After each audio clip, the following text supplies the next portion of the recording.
and welcome back to Disciples of the Force podcast. It has been a fat minute since we've been recording. Yes, sir. We just gave up on Skeleton Crew. Apologies. Bro, that is so funny. I was like, dude, the last show we must have done is The Acolyte, and I don't even know if we finished that. And I didn't even think about Skeleton Crew. We finished The Acolyte. We started Skeleton Crew, but it was also hard because we were already so far back from when we was gonna, it was just the recording was going to take too much. But we did watch it all the way through. Yeah. We didn't miss an episode. Yeah. Great ending. Yeah. Oh, we did watch it. We'll have to go back. But that's the funny thing. After watching Andor season 2, I was like, all right, I'm bought back in. Oh, yeah. And I'm literally like, I'm going to go finish Skeleton Crew. Yeah. When I do it, I don't know. I'm going to do it, though. Yeah. But it's also apples and oranges. I mean, Skeleton Crew is kind of more kiddish, which is fine. We love it. Star Wars is for kids. And then you have this, it's a little bit more mature. But Star Wars is for kids after seeing the end of episode 3? No, we'll talk about that. As with always, spoiler alert for the first 3 episodes of Andor season 2. Sure. We will be talking in depth, hopefully, if we can remember. Super in depth. You know us. We don't miss anything. Yeah, I remember everybody's name. But yeah, okay. So, quick life update. Sure. Okay, because it's been a while. They're begging to know. Yeah. Do you want to start? Spencer has been listening to all the Beatles albums. That's very true. Let's talk about it. So it's been one of the greatest experiences of my life. I grew up on the Beatles. Right? Yeah, you did. Yeah, one of the few. And I've never listened to every song, so I've gone through all their discography, and my goodness, there's a reason they're the greatest band, and I'll stand by that. The White Album, wow, just give it a listen. It's like they do a bunch of different genres within the album. Oh, really? It's just sweet. Okay. Anyway, loved it. Another life update, doing renovations in our home, small ones. Yeah. Replace doorknobs. Apparently, if you have an older home or older door, if you have older doors, you have to freaking make the groove for the new doorknobs. That sucked. Never want to do that again. How'd you do it? I have a little tool that you can hammer in. Okay, and cool. It'll make the engraving, and it's supposed to just carve it out. It doesn't. You have to kind of still chisel, but whatever. And then the door hinge is going to put new door hinges to match the matte black doorknobs. Nice. So really riveting stuff over here. Dude, that sounds amazing. Amazing. Amazing. Dude, talk about Peach and Pit. Oh, shoot. Dude, thanks, man. Our new sponsor, Peach and Pit. Yeah. We want to thank Peach and Pit for sponsoring this podcast. It's an app you can download on the App Store, and the Google Play Store. Yep. Basically, it's a quick way to journal. You can write about your best part of the day, your peach, and the worst part of the day, your pit. But you can also follow your friends and see what they're doing. It was made by a really cool developer. Yeah. He's really smart. Really sexy. Really sexy guy. Yeah. But seriously, download it on the App Store. That's a way you can support this podcast is by supporting the app I made, Peach and Pit. So that's it. Yeah, dude, I just wanted to plug Peach and Pit thanks for the plug. I've been loving it. I'm on a 52-day streak. You're crushing it. Loving that feature, by the way. That's keeping me going. Keeping you going. Like last night, I was watching a movie until 11:30, and I was with Kason and his brother. Sure. I had to sneak in the bathroom to do Peach and Pit because I was like, I cannot lose my streak. Yeah, loving Peach and Pit. Thank you. A new update will be dropping within the next week. Dude, did you figure out the ads? I want to get you revenue. I want to be spamming that. So I figured it out. You have to sign out and sign back in. Me. You personally. Okay, every user has to do it. I don't know why. Well, let me quick nerd sure, time. Sure. Basically, I built this app on Unity, which is for games, and it's not meant for what the app does. So I'm going to switch platforms to a whole new platform named Flutter, and it's going to allow for things. So when you do the ads, it's actually going to work. It's going to make it look way cleaner, way nicer. The whole interface. Everything. Cool. But that won't be for a couple months. So this new update that I'm dropping will be you can post images and you can rate your day. And then you can have at the top right, it'll show you your weekly rating. Jeez, I almost just had a stroke. So like whatever your the average of your wow. So it's like, I'm having a pretty bad week and a good week. I'll build on that to make it so you can go by month. And also to incentivize a streak, you have to have at least a 7-day streak for that feature to be enabled. So if you don't have that, you can't see it. Right. And offline mode, which was mainly geared. Are you kidding me right now? Sorry. Offline mode, which is geared for people who want to travel outside of the country, like you and myself. Dude, we're going to Europe here in a week or two, not together, but but basically Same time. But anyways, the reason why is because on the cruise, I didn't want to lose my streak, so I had to make it so I can go offline. Gosh, that's killer. Pretty big update. It's made me want to off myself. Can I say that? Sure. So, yeah. Canceled. Canceled. Yeah. And it's been awful, but when it's done, it'll be good. Dude, I'm sorry. It's all right. Anyway, please download the app. Sponsor, help us out. It'd be great. Dude, I'm pumped about the picture thing. It's gonna be sweet. Comments, those coming? Those are coming. That's gonna be on the new because it's gonna work better with that new that platform. Makes sense. It's just gonna flow way better. So. Okay, yeah, I'm just loving the app. I was gonna tell you something. I forgot that I have a super stupid profile picture until you sent me a post that I had that I made the other day. I was like, holy crap, I look like an idiot. Hey, don't worry, that'll be fixed with the new update. You'll see your profile at the very top. Okay. With all your things with your picture. Okay, cool. Because I think a lot of people either don't know they don't have a picture or they don't know what the picture is. So. Okay, I'm loving this. My quick life update. Yeah, let's hear it. Give it to the kid. My life has gone to hell. Just kidding. Spencer's buddy Trump has just been crazy with the tariffs, and I work in the supply chain, the healthcare supply chain industry, and it's been effing me over.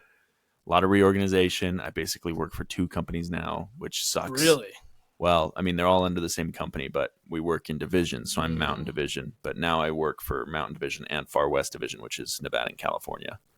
So I'm having to like double all of my work. Oh, wow. Dude, I used to just sit at work. Dude, I miss those days. Dude, and now it's like 8 straight hours. And then I'm like, I didn't get what I needed to do done. And then I'm thinking about it all night, going to work again. It's terrible. It's whatever. I'm fine. And then I just finished my first year of grad school. Yeah, it's a pretty big deal. It's a pretty big deal, but it's been going great. So life is good. Life is good. He's going to have a summer break. Yep. You're going to study abroad. Going to study abroad. Going to... What's the name? Brother. Yeah, that's it. Dude, I've got to listen to this real quick. Sure. Then we'll get into actually Star Wars. I'll put a timestamp so they can skip it, but don't skip it. Don't skip it. Dude, I have to go to a retreat in Vegas because now I work more for Vegas. That sounds awful. They dropped it on us. Well, they dropped it on us 2 weeks ago. They're like, yeah, if you can come. Oh, when is it? It's Tuesday and Wednesday of this next week. And then I leave for Europe on Thursday. That's crazy. Yeah. Are you driving or flying to Vegas? Flying to Vegas, flying back. Oh, that makes me nervous. Yeah. Because for me, I'd be like, dude, what if I can't get a flight? I'd be anxious. Yeah. Well, you have a whole day, right? They're all booked. And if not, like, I could rent a car. I could rent a car and drive through the night Wednesday. It'd be fine. Sure. I'd just be nervous. Yeah. But yeah. That's my life. Also been watching a ton of movies. I'm at like 140 something this year. Check them out on Letterboxd. Yeah, we're going crazy. Dude, we gotta rebrand the pods, bro. Maybe we do all in one. Honestly, why not? Because then that would keep continuity. Yeah, you'd be posting because you have Star Wars. I mean, we should rebrand. We'll talk about that off camera. Honestly, yeah, not a bad idea.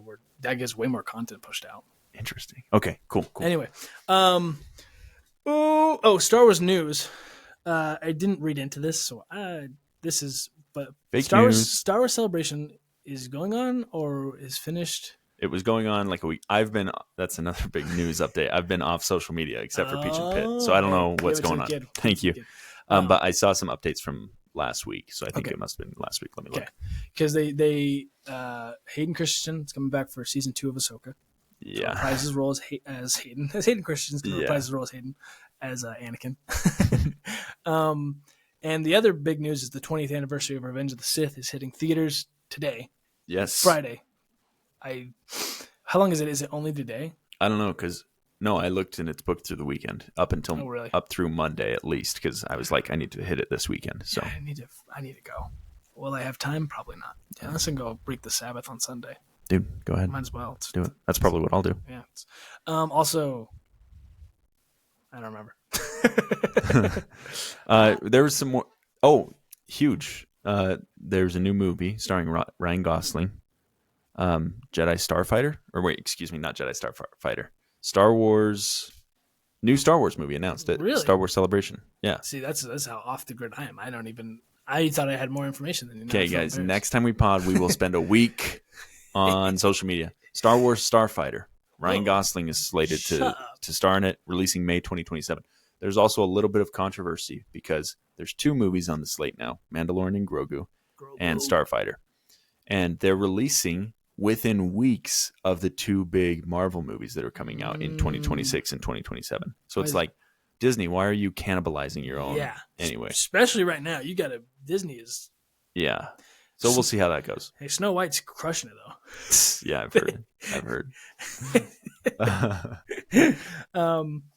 Wow. There's got to be way more news. For those are the big ones. No, seriously, like we might have to end the pod and then stitch some news at the beginning after we've read some, because there's got to be. I forgot about the Star Wars Celebration. Yeah, I only knew because it just popped up on. The only social media I do is YouTube. Oh yeah. I go on Instagram, but I go on for like 2 seconds. Yeah. And I do it just to watch like the people. I like to watch YouTube golf, and so I'll just watch my people I like to watch, and then I get off. Gosh, killer. Yeah, but we'll let you know about the news. Yeah. So we're 20 minutes into this? 10 minutes into this. Now we'll get into the episode. Yeah. Okay, so I just want to preface this by saying I rewatched. What's that? Tima.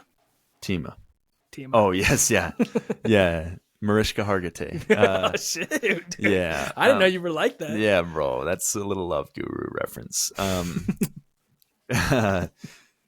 So I prepped for this season to drop by watching Rogue One, rewatching that. Nice, phenomenal. Don't know if you watched that again recently. I need to watch it. I haven't watched it in a couple of years. I love that movie, man. It's incredible, and even that, like, it has a lot of the things that I kind of don't love about modern Star Wars, namely like big cameos. Mm-hmm. But these cameos hit. Yeah, but they hit, dude, especially Vader. Spoiler alert. You haven't seen a movie from 10 years ago. 2016, bro. But so I watched that, and then I rewatched the whole first season of Andor. And I don't watch a lot of TV. I obviously watch a lot of film. And I was watching it, and I was like, this is so incredibly nuanced and relevant and serious. I don't remember liking it as much. Like, obviously, Andor has always been a 5-star TV show for me, top tier. But I don't remember liking it as much as I did this time around, and it just blew me away. Even the way like the shots are constructed, and we'll get into that when we're talking about these new episodes. When conversations are heavy or have heavy consequences, the way that camera comes in and pushes on these characters, making you feel claustrophobic. The monologues from like Kino Lloyd to Luthen, just incredible. I texted Spencer while I was watching it. I was like, I think Luthen might be my favorite character in all of Star Wars ever. Which is a bold statement. And here's the thing, dude. So like, tell me about it. He's just so nuanced, and it just brings such a new light. And we've talked about this. You can go back to our first episodes of Andor, which I think we did. The pod didn't exist back then, but we did do Andor. Yeah. It's probably only like 7 episodes ago. Yeah. It sheds this light on the rebellion that you never saw before. Mm-hmm. Because not that Star Wars has always been black and white, or that it ever was, but it kind of was that way, mm-hmm. To an extent, where the rebellion is nothing but good. And Luthen turns all of that on its head. Mm-hmm. And, in his monologue in episode 7 or whatever, when he's talking to the mole, he's saying, I burn my life so that others can, live to see a sunrise that I'll never see, whatever. Yeah, I forgot about that. I'm forced to adopt the tools of my enemy to defeat them. Mm-hmm. And like, it just hits so hard. Especially when you're binging it like I did, mm-hmm. because the first time around I didn't, obviously. And so anyway, just to preface it, like, I was all in going into these episodes, because I was like, dude, this is the best thing I've ever seen. Yes. So what were your feelings going into these episodes? So I was going to watch, and I didn't. I watched any of season 1. When I'm glad you did, because there's questions I have from story plot lines that are happening that I don't recall. But going into this, I mean, like I kind of said at the beginning of the podcast, and we've said this a lot, that we're like, I was crashing on Star Wars. It was cool, running cool on me. And it's not to say Skeleton Crew wasn't great. It didn't hook me, Yeah. And so I was really pumped for this. And to start off with episode 1, within 5 minutes, I was hooked in. And usually when I watch shows, I have them going on while I work. Again, and I know it's a good show when I can't do that, because I have to pause it. Like, I want to be all into this, and I want to watch it on a big screen, and I don't want to be distracted. And within 10 minutes, I'm like, we're back. Yeah. I'm excited. So going into it, I was very excited, because I knew how much I loved Andor. And I mean, this just it didn't disappoint so far. It hasn't disappointed me so far. Yeah. So, Tima, Okay, Tima. Is that the name of the first episode? Is that what you're No, saying? at the very end, it's episode 3 when they're doing the wedding. They keep saying Tima. Yeah, they're something speaking like their Chandrilian junk. Yeah. Whoa, junk? Yeah. I That's not don't a care good for look. their culture, Oh, frankly. that's not a good look. And neither does Mon Mothma. She thinks it's silly. She does. But she also sucks. No, I'm just kidding. All right, let's jump into episode 1. Okay, perfect. One thing that I loved is just this disaster that happens. That, like, season 1, everything is thought out, kind of going back to the robbery, the bank robbery. Yeah. Everything to the last point. So, up until this point that he's going into this mission, it's all been well thought out. Right. He's not just jumping into it. And then it just hits the fan within the first, like, when he gets in the ship, it's done. Which I loved. But there was also other things before that when he's talking to, I don't know her name, unfortunately. I don't remember either. The TIE Fighter tech. Yeah. And that was such a great dialogue of how she's like, she doesn't want to look at him because she knows he's like, I'm not supposed to look at you. She wants to do what she's supposed to. And she's so nervous. Yeah. And she's like risking everything. And it like shows you that a lot of these people for the rebellion, they were risking it all. Yeah, absolutely. Everything was on the line. Yeah. Which, just did great. And you see it all throughout season 1. That's the way that Luthen's sect operates. Mm-hmm. Like, there are consequences for knowing about us. Mm-hmm. You need to be all in, and they aren't afraid to dispose of their assets.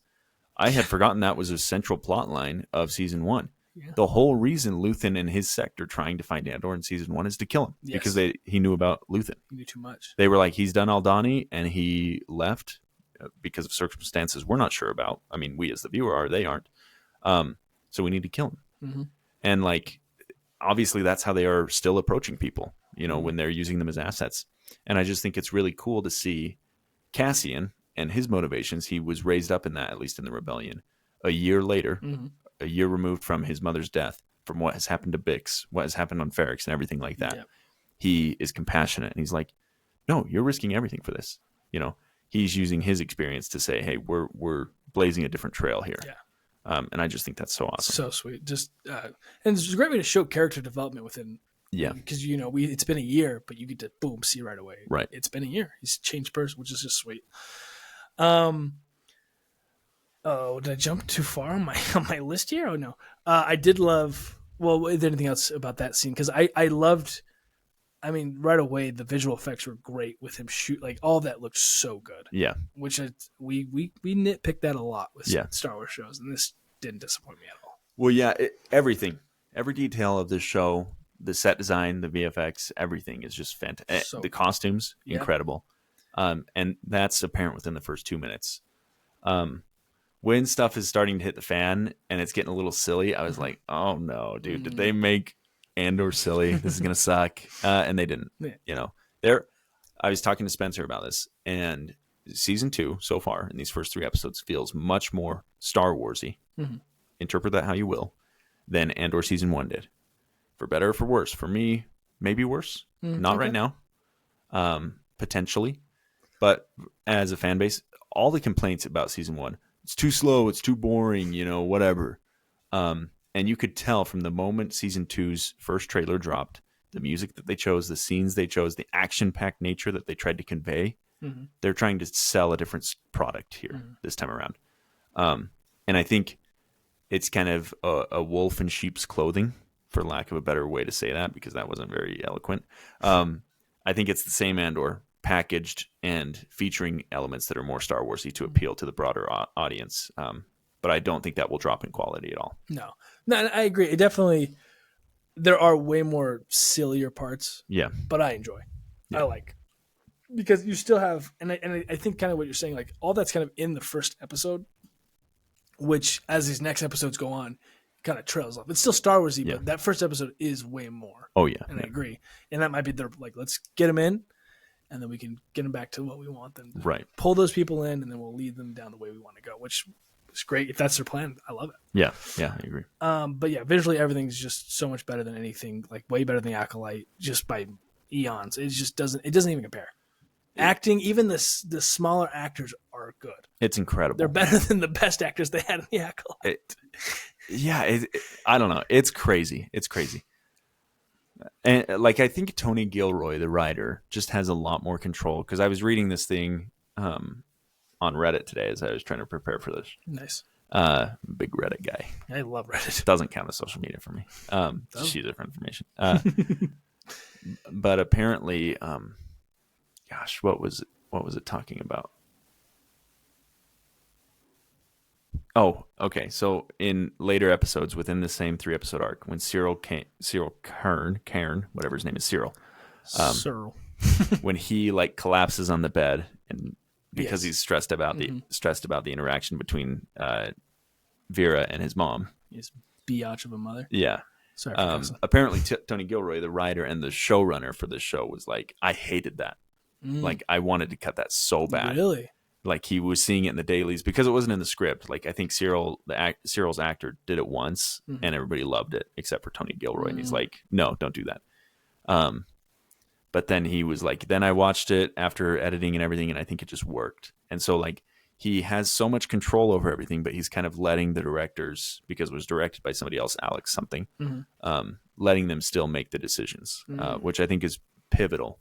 Because in previous Star Wars projects, they had showrunners like Filoni and Favreau, but then the directors have, it seems like, all the control in how the episode plays out and the tone of an episode. Whereas I think there's a better balance in this show. I don't know. Yeah. I can't speak to that very much, but I think that's what I got from that interaction. Well, and if that's the case, that's the best way to do it, because it's like you give them freedom, but there's times you have to just reel them in. Like, going off the Beatles. Hey, sorry.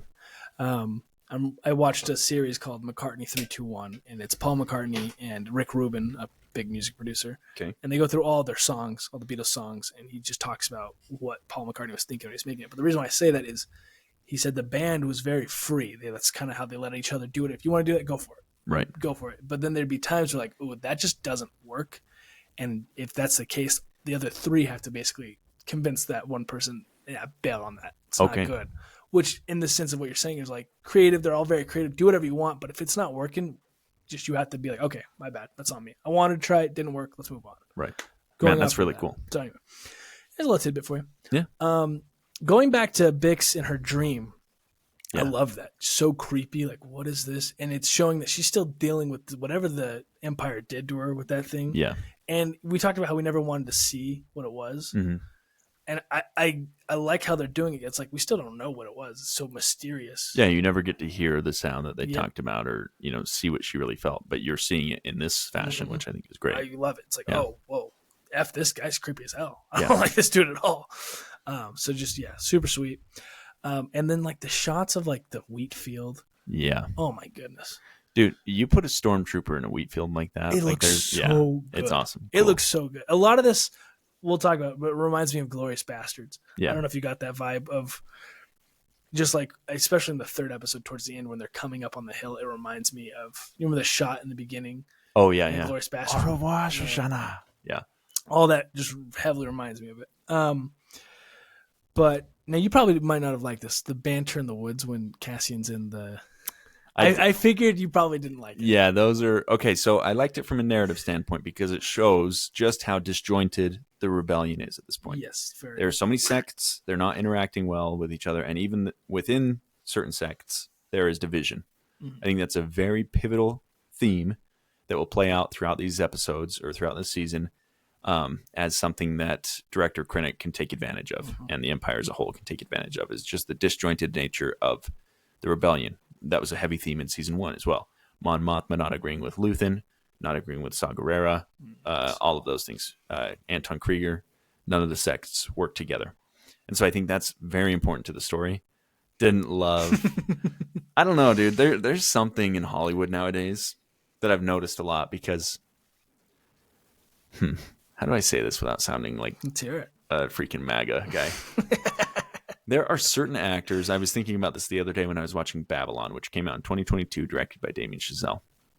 It's set in the 1920s and 30s, and it's like an all-time movie for me. But this time when I was watching it a couple weeks ago, I was looking at several people, and I was like, I can see that guy as like a struggling actor going to an audition in Hollywood. You know what I mean? Yeah. Like, they look like, a lot of people call it iPhone face. Like, this person looks too modern. It looks like they know what an iPhone is. You know what I mean?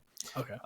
The two bickering actors in the forest, totally screaming that to me. I'm like, gosh, like I could see these guys on the street and I don't like it. You know what I mean? That's a good point. I see what you're saying.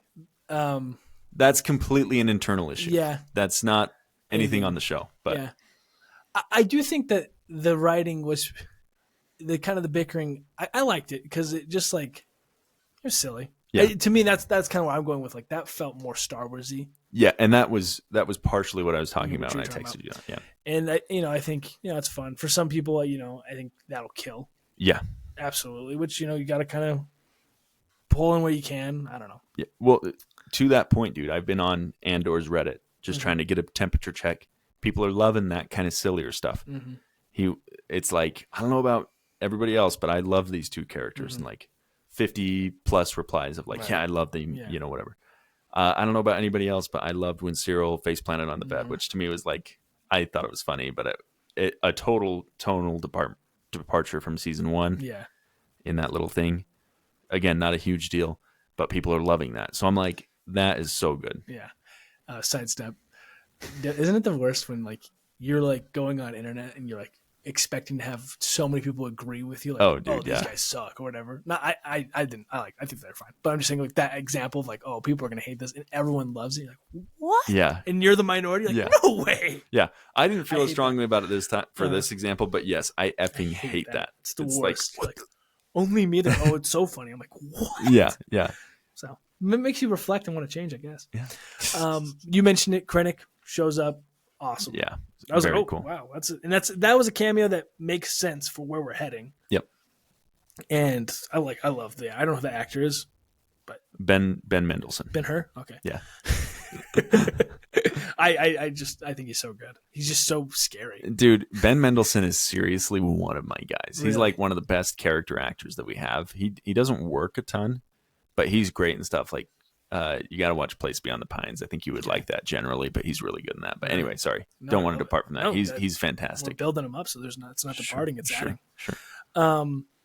I did love this kind of the 50s ad it was showing. Yeah, very cool. I just thought it was cool, and their spider. And then, I don't know, I just love this idea of the Empire having to, because right now I'm reading Barack Obama's book, A Promised Land. Love Great it. book, yeah. And like he kind of like sheds into things of like back end stuff that's happening that like the public doesn't know about, but they're trying to deal with like, hey, like there's pirates that are taking over these ships. We got to get this on lock. We don't want this to be everywhere. So people like a lot of this sealed site stuff. So I like the idea of the Empire having that, but more conspiracy of like, we're going to take out this planet. We're going to destabilize. Like, so what are we going to do? Are we going to cause a revolution, or we have to basically totally destroy this whole thing? I'm like, that's a pretty dark and cool. I don't know. I've never seen it before. It's just cool. I love it. Like, not to harp on our current political situation or because I know you're loving it. I freaking love this guy. He's so sweet. And I know our incel viewers probably love it. Yeah, they might. All four of you. Teach your own, I guess. No, and I won't speak to it that much, hopefully. But again, it is relevant. And this isn't dependent on an administration, but like George Lucas, he talks about how the Empire represented Nazis, right? To an extent. He also talked about how they represented the United States in Vietnam and how the rebellion was like the Viet Cong. Yeah. He's talked about that as recently as 2 years ago with James Cameron in an interview. And I always find that so interesting, especially when new creators are taking on that idea. And especially Tony Gilroy. I could talk forever about Tony Gilroy and his beliefs and the way he leverages them in his writing. Mm-hmm. I won't. But that's for our Patreon. Yeah, exactly. for our subscribers. Hold on, I'm getting a call here. Dude, let me decline is it your wife? No, it's my sister. Sister never calls me until I'm potting, bro. It's crazy.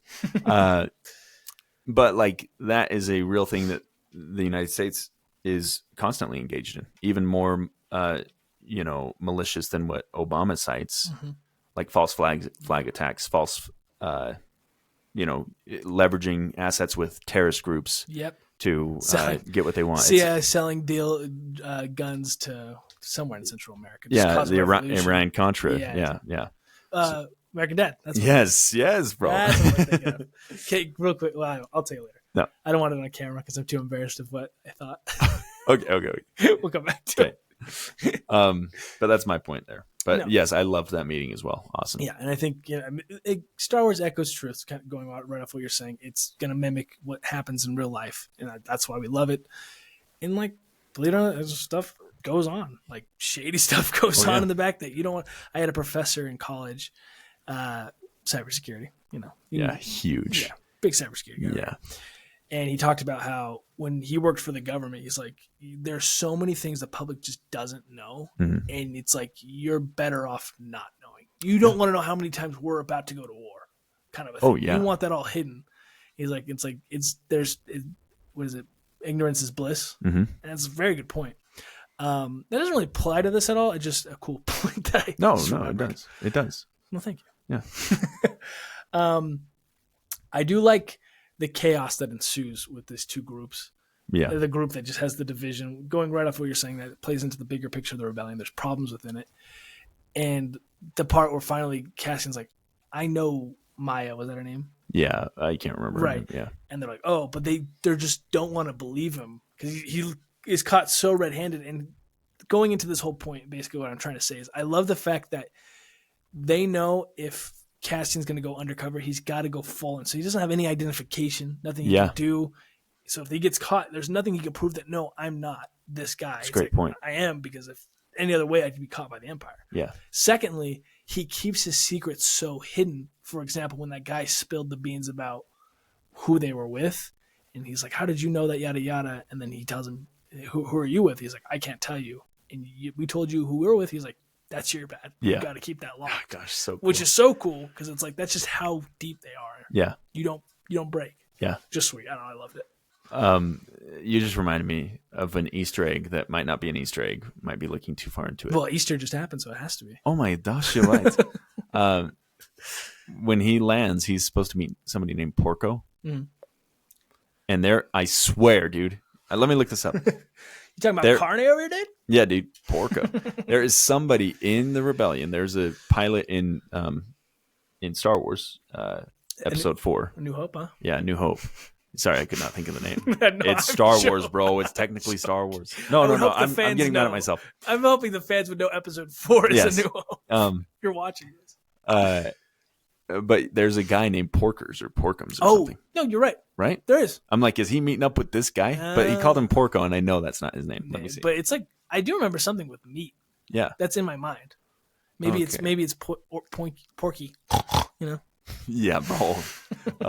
I just typed in pork. Yeah, Jack Porkins. Porkins. So maybe he's meeting up with. Maybe that's Porco. I need to watch I can't even remember the guys we used to watch. I almost just said Eric Undersling. That's a golfer. We're talking about Screen Crush is one of them. Screen Crush. I need to watch Ryan their Erie. video. Ryan Erie, yeah. They'll tell me if that's an Easter egg. Yeah. We'll see. I've been trying not to be so Easter eggy. But. Well, I kind of like your approach that you usually do is watching it after, because it does vindicate what we say. Yeah, exactly. Like that. Yeah, we watch it and there's nothing. We said, when? We miss Porco's nobody, bro. That sucks. I do like this pace. Oh, yeah. I've been getting really... So anytime I watch a movie, I don't know what it is, but now I'm like fixated, like, oh, I just hate how this is not... It's not flowing. I want this to just go well. I loved it. I was like, yeah. It just feels like it's natural. I feel like when we're going to the next part, this makes sense. We need to figure out what's going here. We're not spending too much. I don't know. I just loved it. Yeah, I don't know how they do it, dude. Because again, I do not mean to harp on other Star Wars projects. That's one huge issue, one huge complaint is the pacing. Mm-hmm. Not only the pacing of individual episodes, but of the series as a whole. They've solved the series thing with this season by breaking it into, I think, 4 3-hour arcs. Okay. 3 episode arcs. Is that how they're going to release the rest of them? Yes. Yeah. Oh, I didn't know that. To my understanding, if I remember correctly, there are time jumps between each of these arcs. Oh, because we're going to get to the 4 years. Yes, exactly. Yeah. Gotcha. Which makes sense because, okay, duh. Okay. We had talked about this. It's just been 6 or 8 months ago. Yeah, this has been forever. Andor season 1 came out in 2022. Yeah. So. So they already solved the series and season pacing issue. The episodes just flow so well. I don't know. I agree with you. They're playing like movies. Yes. They're playing like a 3-hour movie, which I think is awesome. Well, I'm even more excited now. Yeah. Because I forgot. I 100% forgot this leads us right into what is happening in Rogue One. Yeah. We're getting 4 Star Wars movies within the next couple weeks. It's incredible. That's great. We are feasting. We are no crummies. Yes. That's bad. Um, I had a question here at the end. Do you think they don't make all shows like this because it's too deep for the broader audience? Yeah. I don't know if you heard my question on the thing. I asked him if you don't think they make all shows like this because it's too deep for the broader audience. Yes, I do. I saw an interesting quote from an executive at Netflix the other day where he talked about the reason that the theater industry is dying and the reason Netflix isn't trying to release things in theaters is because the consumer doesn't want it. He's like, we're listening to the market and they don't want it.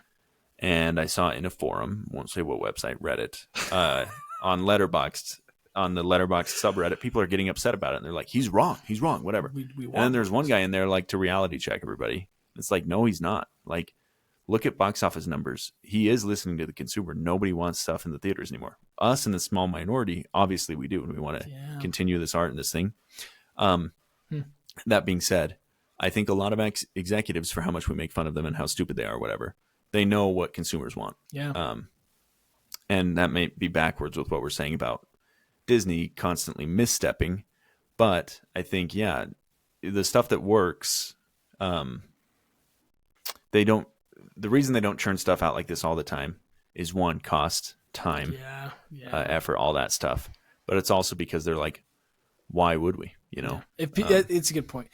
I mean, I am surprised that's what, going kind of back to what you're saying. I hate the fact that we can't see numbers for streaming. Yeah. Because it's like, how did Andor season 1 do? Yeah. Because clearly well enough or had a big enough fan base that they could greenlight a season 2. Right. But it had to be relatively low. Yeah. Like, it's critically acclaimed for sure, which kind of puts us in this weird group of like, oh, diehard fans love it. It's really well made for people who don't love Star Wars because you can just get into this immediately and you're good. But it doesn't apply to the bigger audience who loves dumb jokes of they fly now. Yeah. Which is everybody, bro. So, I mean, yeah. And it sucks, but it's kind of hard because you have to remove yourself as a consumer sometimes and look at things as a business. Like, yeah, makes sense. Yeah. You got to make your point as a business is to make money. Yeah. Whether I think that's right or wrong doesn't matter. That's the point of how it is. Exactly, bro. So, going back to flow, I was just thinking about this. I love that these episodes are kind of broken into 4 set pieces or 4 locations. Sure. You have Chandrilla, where we see Mon Mothma and Luthen and Silver Fox. Yeah, I don't know his name. Silver Fox. Oh yeah. Mon Mothma's banker friend. Yeah. More like banged her friend. What's up? Seriously, bro. What's up? So you have Chandrilla. You have the other planet, the Wheat Planet, and I will not remember names, and nobody will get upset with me. Yeah, it can't matter. Just dropped. Yeah, exactly. The Wheat Planet, whatever. Then again, I guess they're not making a podcast, so I guess we probably could just write it down. Good point. But you're following Bix and that cohort, and then you have Andor on what we later learn is Yavin 4. Yeah, which is crazy. When he landed, bro, I was like, if this isn't Yavin 4, I'm going to go crazy. I had missed when he landed. Yeah. And it was when he left when I saw the towers. Well, because it didn't show the towers or the pyramids when he landed. But you can just see the tree canopy, and you're like, this has got to be, you know. Okay. So you have those 4, and then you have Coruscant, what's happening on Coruscant with Cyril and his lady friend and his hot mom. Yeah. And I love how isolated all of those stories are, happening independently, and how they all push the story forward. Yeah. It's amazing. Not that should be that complicated, but it works really well here. Like, it's very siloed and very neat. Yes. Yeah. I agree. It just, like, I don't know. And like the traveling that it does is so good. Question was a little bit like, was the Coruscant scenes filmed in the vault or the vault? What the hell is it called? Volume. I don't know. Because the rest of them, I mean, they're like the on-site just looks so good, which is what I remember when I watched Andor. Yeah. I was like, oh, wow, this is sick. They're on location, which you never see. I don't know. I could see any of those being filmed at least partially in the volume. Yeah, it's true. I guess when they're in the buildings, it could easily be. Yeah, but there are times when they are certainly not filming in the volume. When they're doing like the marriage hike on Chandrilla, I was like, I'm blown away that they would go and film on location for this. Like, for this short 2-minute scene. It's quick. Literally, what do we do when we get to the top? We yell. Yeah. And that's basically it. Yeah. I could see some of the Yavin 4 stuff being filmed in the volume. I really don't know. I remember a big point of season 1 was on location. The actors, maybe it was for promotional purposes, maybe not. They acted like they didn't even know what the volume was. I think that later came out that they were filming partially on the volume. I don't know. But anyway, needless to say, this is mostly not on the volume, and it's all the better for it. Yeah. So, and like it's a great, even if it is, it to me, it's done well enough that it tricks my brain to kind of forget that we're not, if it isn't. That's all I have for episode 1. Yeah, I watched them straight through. Okay. They kind of flowed well for me, so I don't we have... just keep going. Yeah. All right, we don't have to. So episode 2, we learn about the illegals working on a farm, which I think is awesome because... Oh, you like illegals, huh? Love them. Yeah, invite them into your home then. I would. Come sit down. Okay. Eat with me. But it really is really cool because kind of you said his political views or whatever. There's this point where they're like, well, we need them to work here, but we need they're in this weird thing, like we can't send them all because we need them. And I'm like, it's a fairly interesting point. Yeah. I don't know. I just thought it was a really cool modern take on things that are happening. Yeah, and I was thinking about, well, okay, I'll hold that point. Sure. Never mind. But yes, very cool, very modern, very relevant. Yeah, I'll stay right there. All right, cool. Yeah. I agree with you. So one thing I love about, one thing to learn about us if you're new to the pod. Sure. Austin, big movie guy. Big movie Huge, guy. huge. Me, I'm a big TV show guy. Huge TV guy. I watch a lot. It's kind of makes for a good little contrast. We mesh well. Not to say the other doesn't love the other, but what I'm trying to say is I love watching TV shows and high quality production TV shows. I'm so glad you're talking about this. I was going to ask you about this. Go ahead. Okay. Well, man, I don't know if you know what I'm doing. Well, we'll see. Let's go ahead. One thing I love, HBO Max does it so well, is creating this anxious moment of like, oh, what is going to happen? And like I get anxious watching it, and I'm like reeled in. Which movies they always do so good, but on a TV show, very like rare that you're like, oh, I'm nervous, right? Or this is so intense for me. The first encounter that Bix has with the lieutenant is so eerie, and you're just like, whoa, what's gonna like? I'm nervous for her. This guy's he's off. I don't know what's going on, and like what's gonna happen. And they get, I don't know, to create that feeling so quickly is I'm always impressed. 'Cause I'm like, how do you invoke an emotion in me? Yeah, it's like they're so good at it. Anyway, I just love it, dude. It's incredible. I love that point. I hadn't even thought of it. But you're so right. Like I'm obsessed in film when the horror comes from not wanting to violate like a social contract. In other words, I know that something is wrong, but out of politeness or out of what is right, I don't want to make a scene. I'm going to keep things going right. Her first interaction where she's like, oh, I have a husband, yada, yada. And he's like, oh, well, that's okay. And they're being pleasant with each other. That's the scariest part is like, you can feel the foreshadowing. You can feel, the omen or how an ominous it is. But like everything, the conversation on paper is so pleasant and kind. And it's like, man, that is what works for me. Yes. Yeah. What I was going to ask you was, sure, give it to me. When I was watching Andor season 1, I was like, bro, this is the best TV ever. Yeah. But I also never watched TV. So I'm like, where does this stack up with your TV stuff? So, I mean, it's season 1. Definitely going to be biased because I love Star Wars. It's top 5 for sure. Oh, wow. Yeah. Well, I mean, once I start throwing things out there, it might slip to top 10.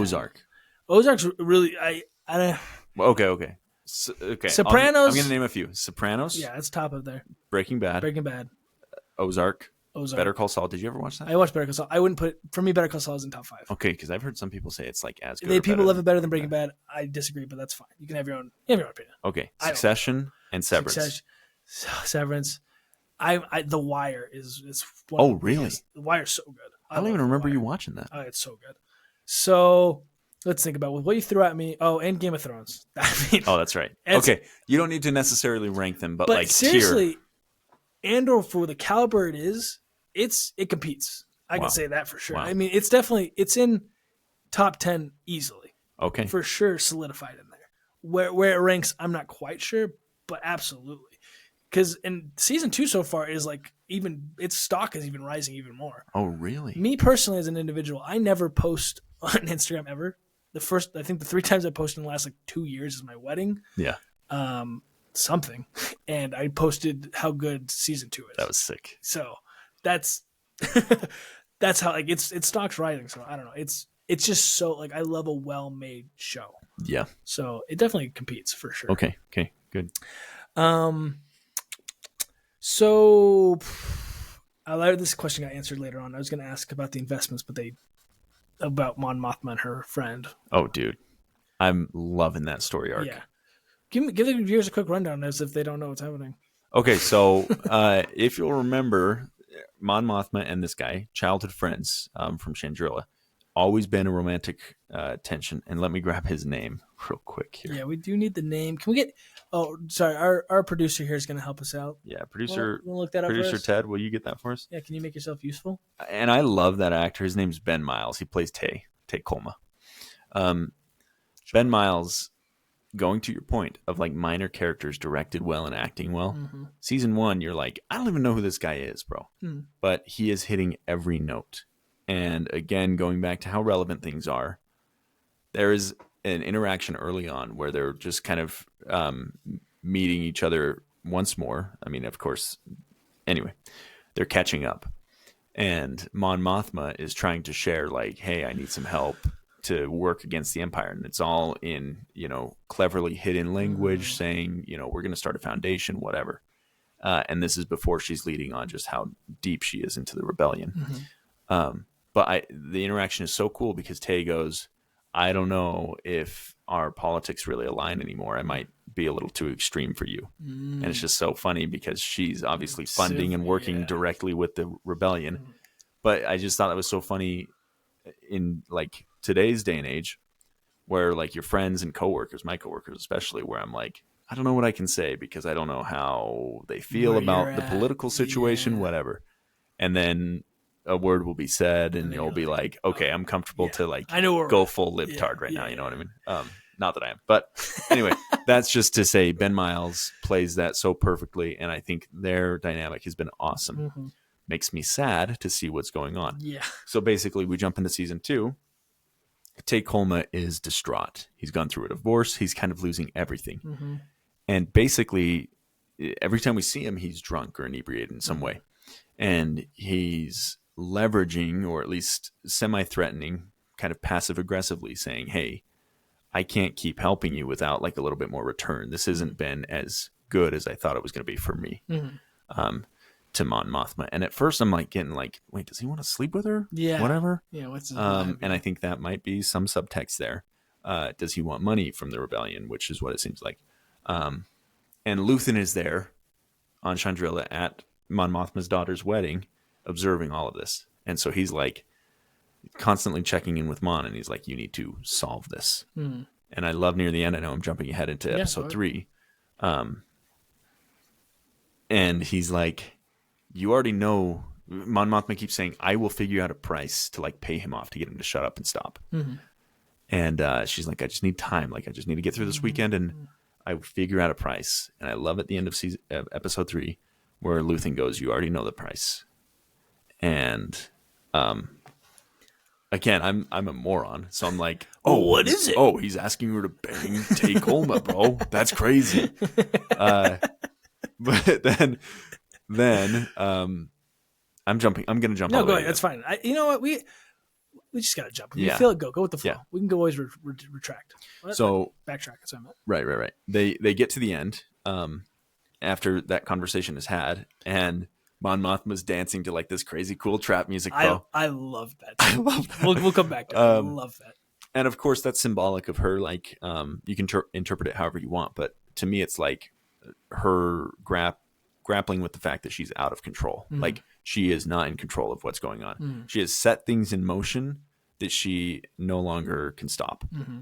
And so she she's even like, tried to stop her daughter's wedding, and she exactly, didn't do that. exactly. And those themes all running together Mm-hmm. is what makes this show so awesome. Yeah.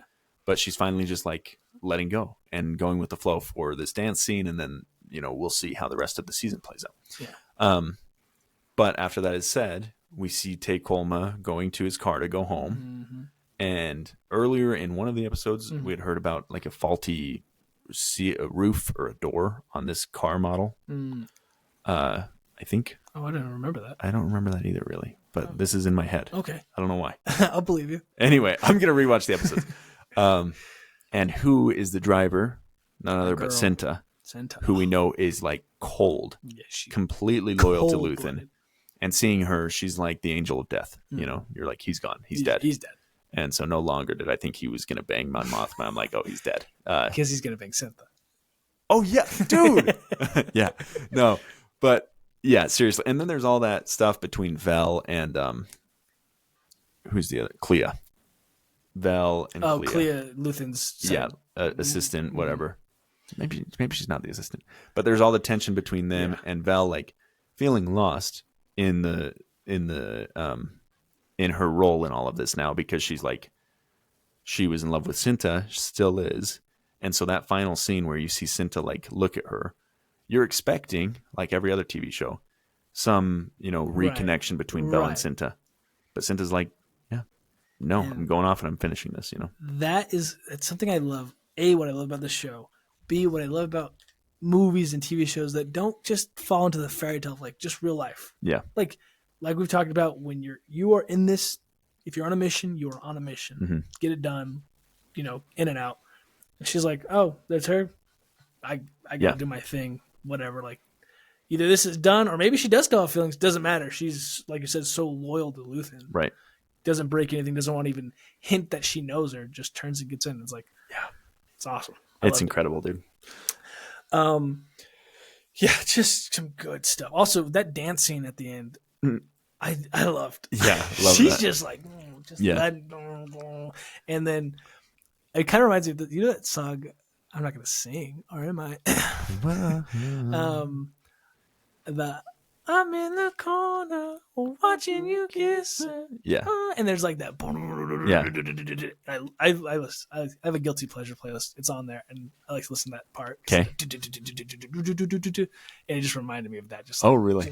Just letting it go. Yeah. I just loved it. Anyway. Dude, I love that. It might have been the same music from season 1 where he's in Space Miami. I can't remember what that place is called. I was wondering if it had some kind of sounded similar vibe. super familiar. Okay. I'll need to check back. But dude, there is something about. I've been talking to Grace about this. Real quick, I'm going to go on film again. I watched a film called Do the Right Thing earlier this year. Sure. One of the best films of all time. Spike Lee, great. And the whole first 10 minutes basically are the opening credits, and it's the main character's girlfriend, the main female lead, just dancing to Fight the Power. Fight the Power as all of the credits are rolling. And it's just so sick. And it's like, it sets the tone for the movie, and you're like, I'm pumped for this movie now. Like, this high energy music, get me in. This doesn't connect back very much at all. I just want to share these two more examples. After Yang is a movie directed by Kogonada, who directed an episode of The Acolyte. Okay. Pretty okay movie. That starts out with an opening credit dance montage with super high energy music. This last weekend, Alex Garland's Warfare came out, which if you haven't seen, it's pretty good. I don't even know what that is. I went and saw it alone, so I didn't text our group because I was like, I hate Alex Garland now, and I didn't think the movie was going to be good. I'm backing on Alex Garland, Who's and Alex the movie's Garland? good. He wrote Ex Machina and Civil War. I do love Ex Machina. Yeah. Civil War was fine. Yeah, I hated Civil War. That's why I sold all my stock in him. And Annihilation and Men, and he wrote several other things like 28 Days Later, whatever. But he directed those 4. Anyway, that movie starts. It's this gritty war film about these Navy SEALs in 2006 Iraq, and there is no score in the film. Really? No music whatsoever, except for this song at the very beginning. It opens up, and you're watching a music video from 2006. Sorry if this is spoiling it for anybody. And I won't say the song, but it's this super high energy song, and these SEALs are going like absolutely crazy for this song. They're watching it on YouTube in the early days of YouTube, and it's awesome. Sets the tone for the movie, and then there's a complete 180 for what the tone actually is. I just love that as the inverse of what this episode is, of the tone of everything that's going on, and then we get like some crazy trap music, and everything's fun, feels fun, but under the surface we know what's going on and how terrible everything is.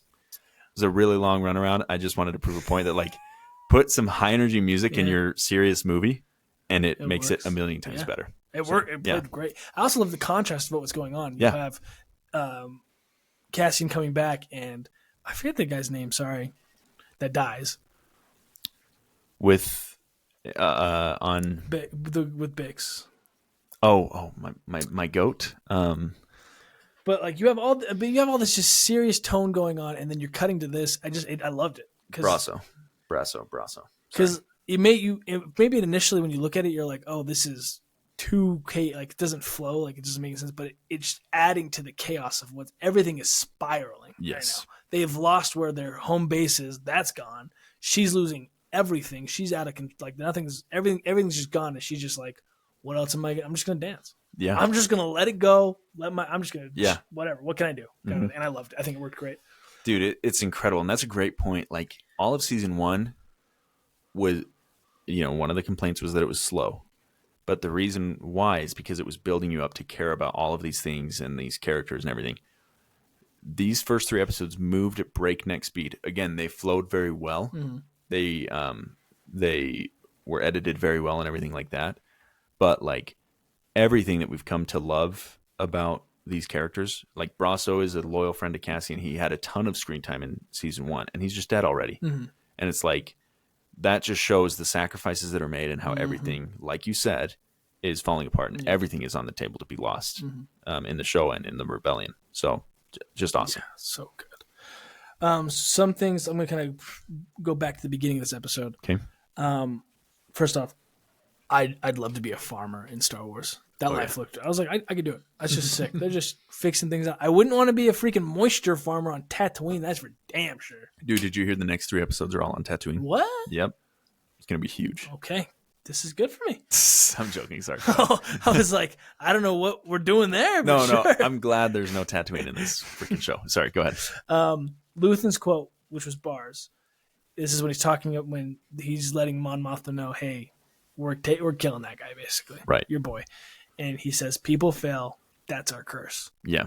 First off, we talked about it a lot in Andor season 1. He's got some of the best quotes. The writing is so good for his character. Which Skarsgård is he? Alexander? No, he's Stellan. Stellan Skarsgård. Just amazing. Yeah. His best work by far is Mamma Mia. Dude, seriously, bro. No, it's Nymphomaniac Volume 2, bro. What is he in that? Just a wacko? I haven't seen that movie. I think it's just straight porn. Lars von Trier. Hell yeah, dude. Yeah. So Eric kind of talked about this, the tank rolling up at this scene. Like, so anyways, I love this episode because everything's building. We already have this weird vibe with Bix and the lieutenant. I forget his name. Yeah. I'm sorry.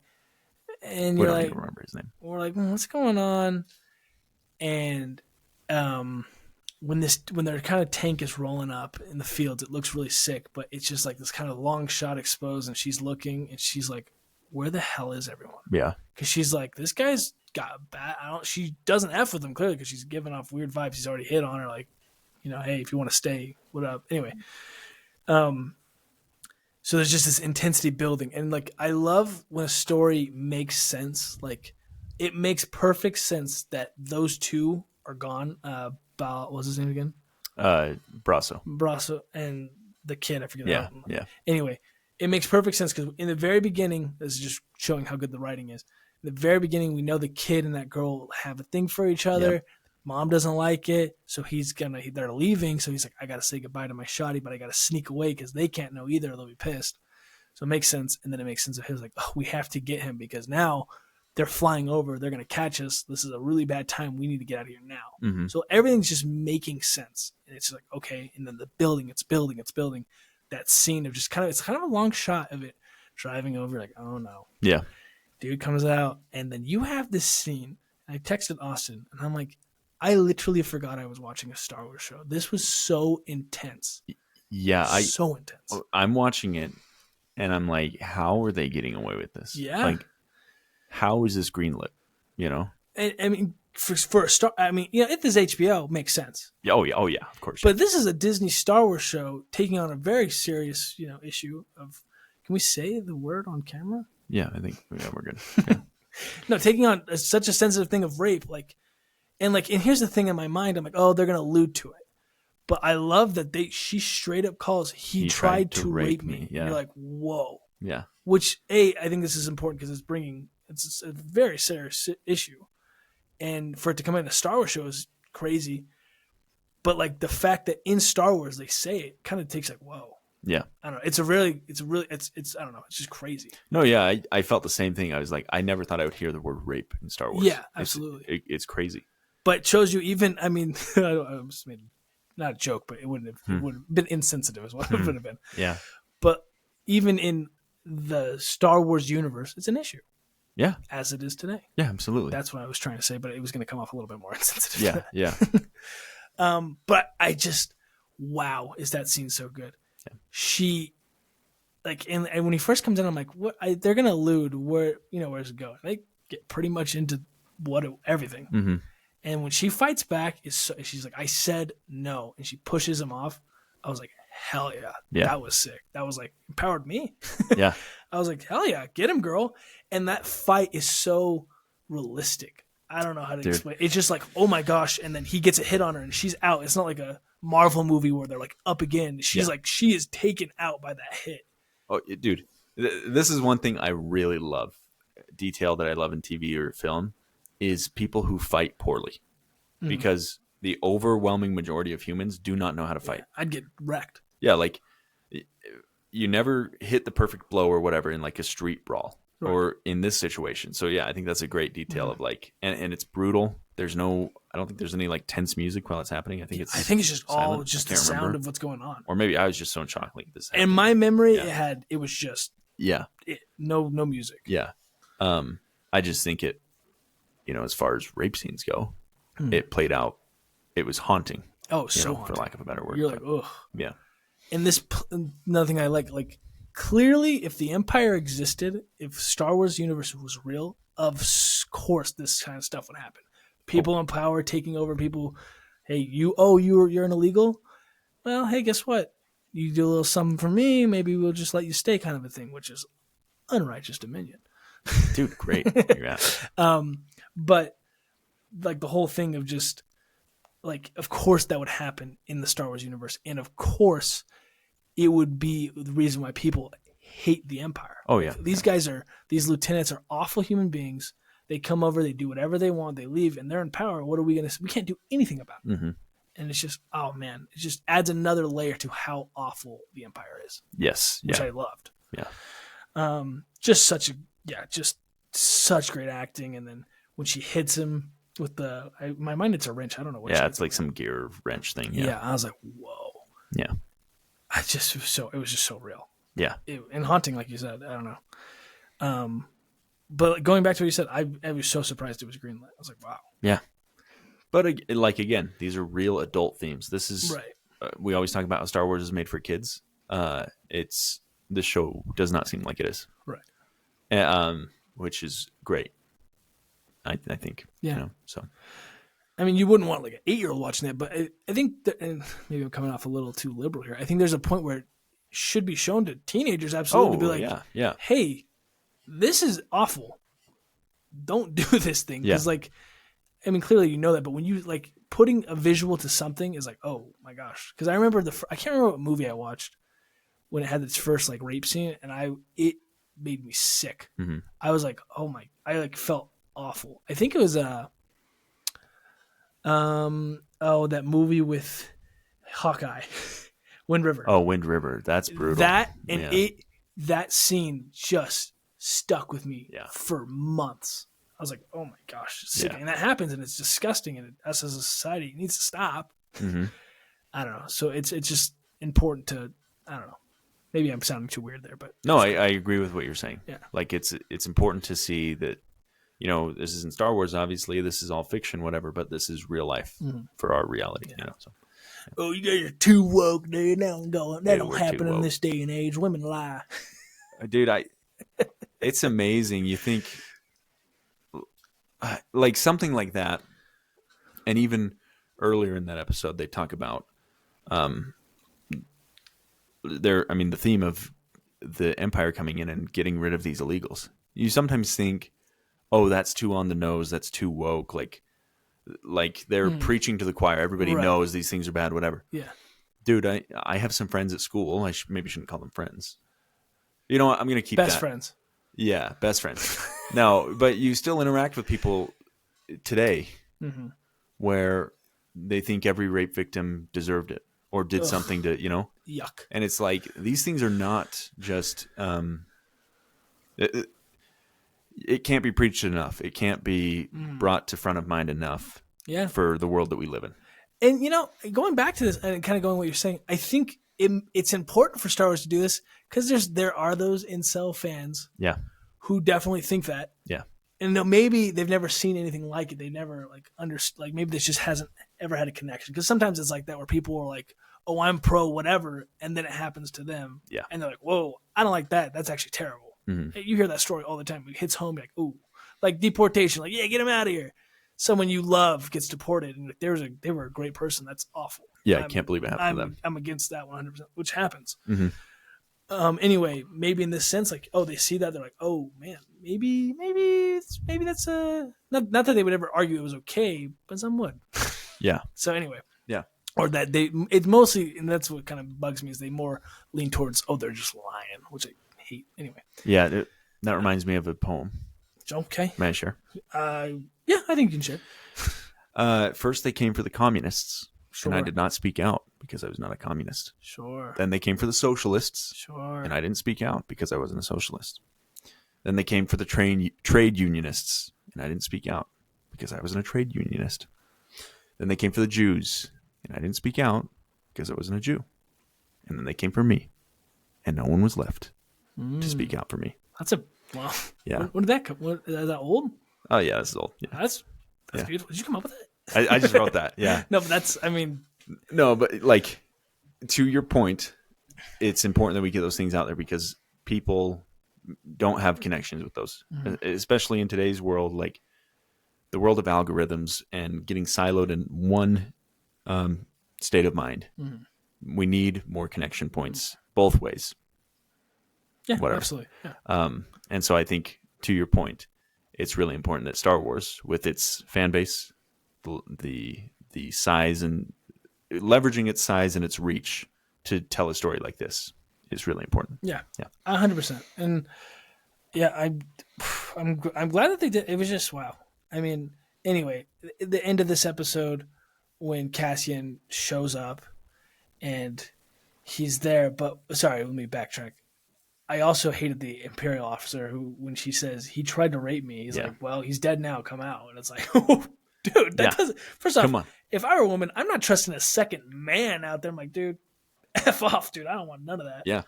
And the kid comes and shoots him, thank goodness. And then, first off, this poor Bix. Dude, she's been going through it. Dude, I was thinking that. I was like, when is she going to get a break? She's turning into, not turning into, I don't like that. It's parallel to Obi-Wan. Yeah. Of just like, you live this life and just things are just awful. Like, she's not getting a break. Her first love or boyfriend, whatever, shot and killed. Yeah. And she's just handcuffed when it happens. Can't do anything. Can't console. Has to watch it. Once she gets unlocked, she just has to go. Can't even like say goodbye. It's done. Ripped. Then she gets brainwashed or not, whatever it was, tortured. Yeah. Messes her up. Still has nightmares, PTSD of it.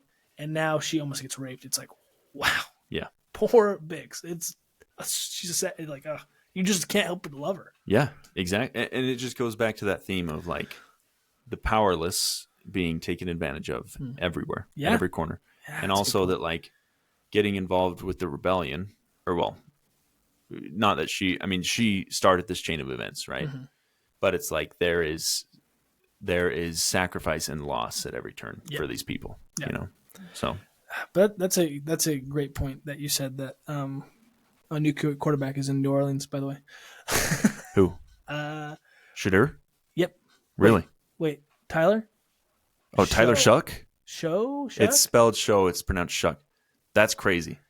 Breaking down Tyler Shuck's Ohio State running back duel off the board. Texans take Iowa State wide receiver. Sorry.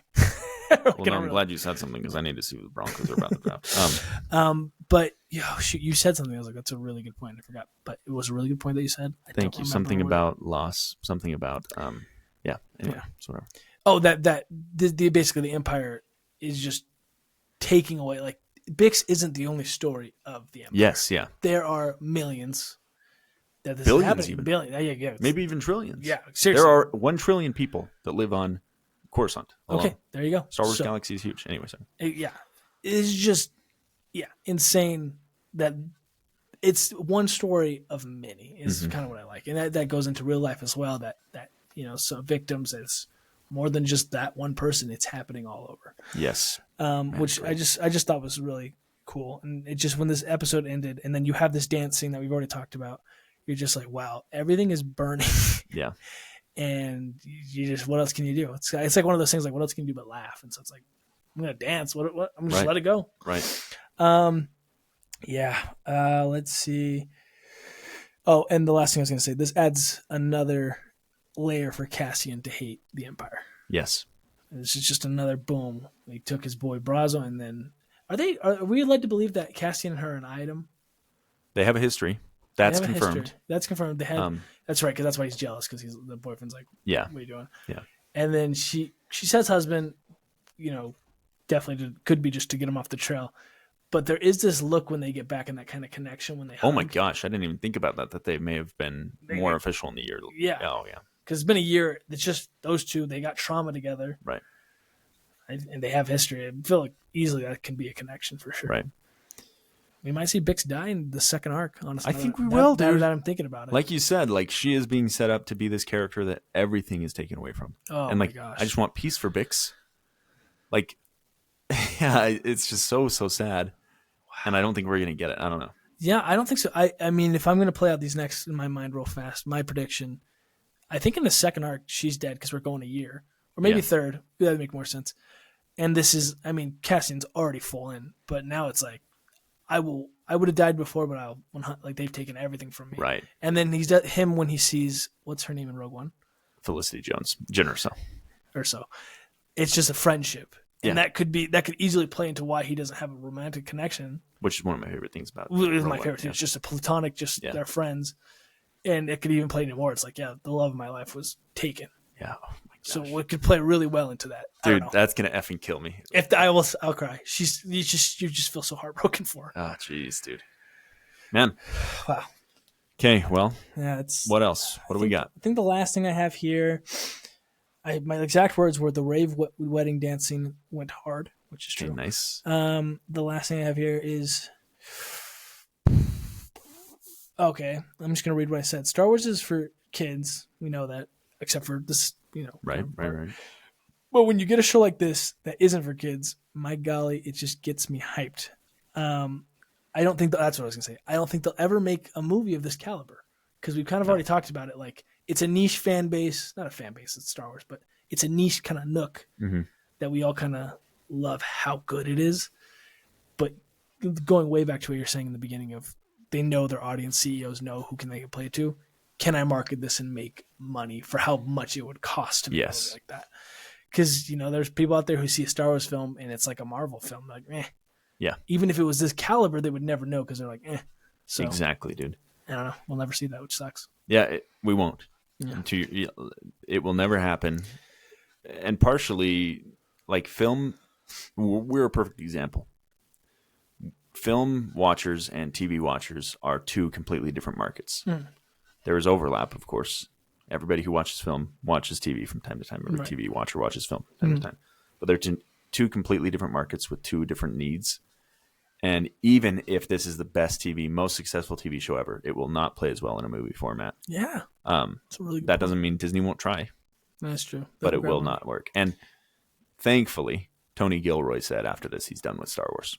Which is nice. So that's the heart of everything, which I think is great for him to step away after this. Especially, but I guess in the end, we do have a movie. It's Rogue One. Now that I'm kind of thinking about it. Well, yeah. But even that, like it plays totally differently. Like you got to go back and revisit that because it's not the same. It's different. Yeah. Because it's definitely going to have a lot more gimmicky. Yeah, it has all of those gimmicky things. It's way more. Yeah. This is coming from somebody who loves Rogue One. I have a Rogue One poster right behind me. But I don't like Rogue One as much as I like Andor. I agree. I'm saying that. No, I agree. Yeah. Because you're right. Like, in my mind, I need to watch Andor again. I need to watch Rogue One again. But in my mind, Andor just is just more developed, Yep. more deep, more. Yeah. And of course, Rogue One has a crazy ending that everyone loves. But I think I see exactly what you're saying. Yeah. So So yeah, I'm excited for the next couple. We're gonna have to. When does it come out? Tuesdays? Because you'll be gone. Wait, when do you leave? I leave Thursday. You leave Thursday. I leave Thursday. You come back Wednesday? I'll be back the next Monday. So I'll be Thursday. I'll be gone a week, and then I'll be back that next Monday. So I'm gone like 12 days. Okay. And you said you're going to be in Las Vegas? Yeah, on Tuesday. Monday, Tuesday. So if I could possibly do Wednesday night, I'll be could flying back. maybe do Wednesday night. It might be a push, and it might be hard because it's a 3-episode arc, so maybe not. Which sucks because we'll see. We'll see if we can make it work. I'm excited to keep going on, seeing our predictions. Wow, hour 15. At first, I was like, "Wow, this is so long," but we did 3 episodes. Yeah. So it's man. Well, I'm super excited. You're super excited. I'm pumped, man. We might have to take a week off. Sorry. So serious. But we will be back, and couldn't be more excited for the direction of this show. So. Regardless, you'll be getting a recap of all these. They'll be watched, and we'll come back and tell you. Yeah. However you're getting that, we'll let you know. Yeah. All right. Well. Okay. Well. Thank you for being a disciple of the Force.